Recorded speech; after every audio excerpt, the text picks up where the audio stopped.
my interpretation of self-awareness is really, you being, and this might sound a little weird also, being the watcher of your thoughts. To me, there is you and the essence of you, and then there is, I guess, what the Buddhists call the monkey mind, that constant chatter that's going on, the chatter that's thinking, is the cameraman getting this right? Oh, I love Damali's chain. Oh, her ring is really cute, and I'm listening to the construction band in the background, and my mind is doing all of these things. But the self-awareness is watching me.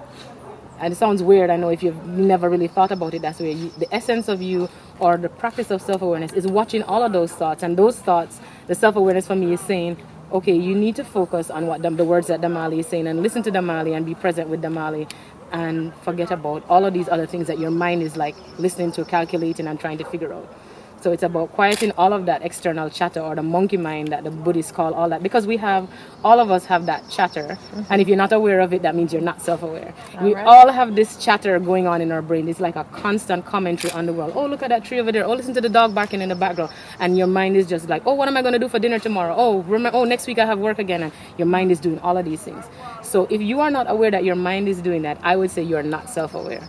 So that's one thing I would say as one clue as to your self-awareness. So once you start to clue in on some of those things, like what your mind is, not your mind, what your brain is doing, like commenting on everything about the world, it is, to me, the essence of who you are is really that thing that is, that intangible thing that is listening to all of those thoughts. And that can actually step aside. I know it sounds really weird and it sounds airy-fairy, but it can actually step aside. And that is actually the voice that some people will call the inner voice, or the voice of God if you're religious, will say, okay, calm down. Or yes, you're thinking all of these things, or you have that crazy voice in your head saying, oh yes, the man said he's working late, so that must mean he's with her, and your mind is going crazy. That voice will say, okay, stop a minute, take a breath, calm down.